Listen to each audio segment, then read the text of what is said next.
નમસ્કાર ખેડૂત મિત્રો, હું એચ.જી. ચોપડા, નિવૃત્ત ખેતીવાડી મદદનીશ, કૃષિ યુનિવર્સિટી જુનાગઢ અને હાલ અત્યારે મારુતિ એગ્રો ધારી. આજે તારીખ 11/12/2025ના રોજ હું આવ્યો છું સરસિયા ગામે. ગામ સરસિયા, તાલુકો ધારી, જિલ્લો અમરેલી.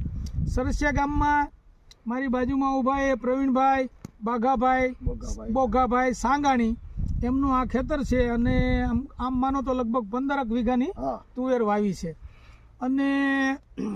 વાવી છે અને મારી પાસે એ ધારી આવ્યા હતા મારુતિ એગ્રોમાં અને મને વાત કરી કે સાહેબ મારે તુવેરમાં ફાલ બેઠવાની શરૂઆત થઈ ગઈ છે, એટલે તમે ફાલની દવા આપો.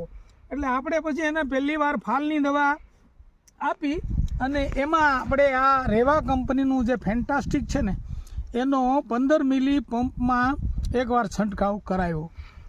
હવે ફાલ મળ્યો બેસવા, શીંગું મળી આવવા, પછી શીંગુમાં ઈળુનો એટેક આવ્યો.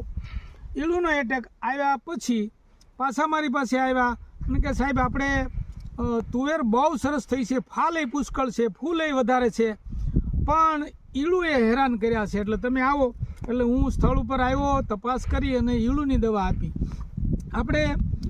મારી પાસે જે હાથમાં છે ને એ રેવા કંપનીનું જે બોન્ડ છે એ 30 મિલી નખાવ્યું, 30 મિલી પ્રમાણે નખાવ્યું.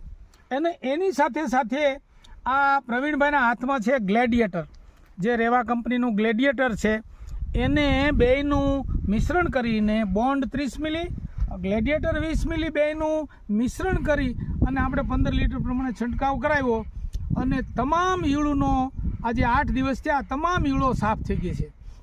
ગ્લેડિયેટર છે એક એવી વસ્તુ છે કે લીલી ઈયળ, કાબરી ઈયળ, લશ્કરી ઈયળ, ગુલાબી ઈયળ, કાતરા હોય, કોઈ પણ પ્રકારની ઈયળને આ ગ્લેડિયેટર એક જ કાફી છે. એટલે વધારે બીજા ખર્ચા કરવા કરતાં એક જ દવા છંટકાવથી ખેડૂતોને જબરદસ્ત રિઝલ્ટ મળે છે, ફાયદો થાય છે. આજે અમે 15 વીઘાની આ જે તુવેર છે ને આજુબાજુમાં જે આપણે જોઈએ છીએ એ તુવેરની અંદર બધી જગ્યાએ અમે આંટો માર્યો પણ એક પણ ઈયળ અમને જોવા મળી નથી. ફાલે એટલો બધો છે, જુઓ તમે, ફાલ એટલો બધો છે, આ તુવેર ભાંગી ગઈ છે, જુઓ તમે, એટલી બધી, અને હજી નમી જાહે એટલું આપણે એમને પાણી પાયું છે. એટલે એ પ્રવીણભાઈ પણ ખુશ છે. હવે આપણે પ્રવીણભાઈને મોઢે 2 શબ્દો સાંભળવાના છે. બોલો પ્રવીણભાઈ.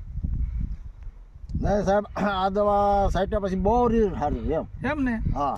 અને સંતોષ થયો ને તમને? એટલે પૂરો એમ તમને એમ આવી મને એમ નહોતું કે આવી તુર થઈ જાય ને આ ઈળું બધી ભરી જાય. હા હા, મારા ઘર મરી ગયા હતા કે આ ઈળું જાય નહીં અને પાક ફેલ જાય એવી બીક હતી. એવી જ બીક હતી. મેં સાહેબને ફોન કર્યો, દિયેશ, મેં સાહેબ આમ છે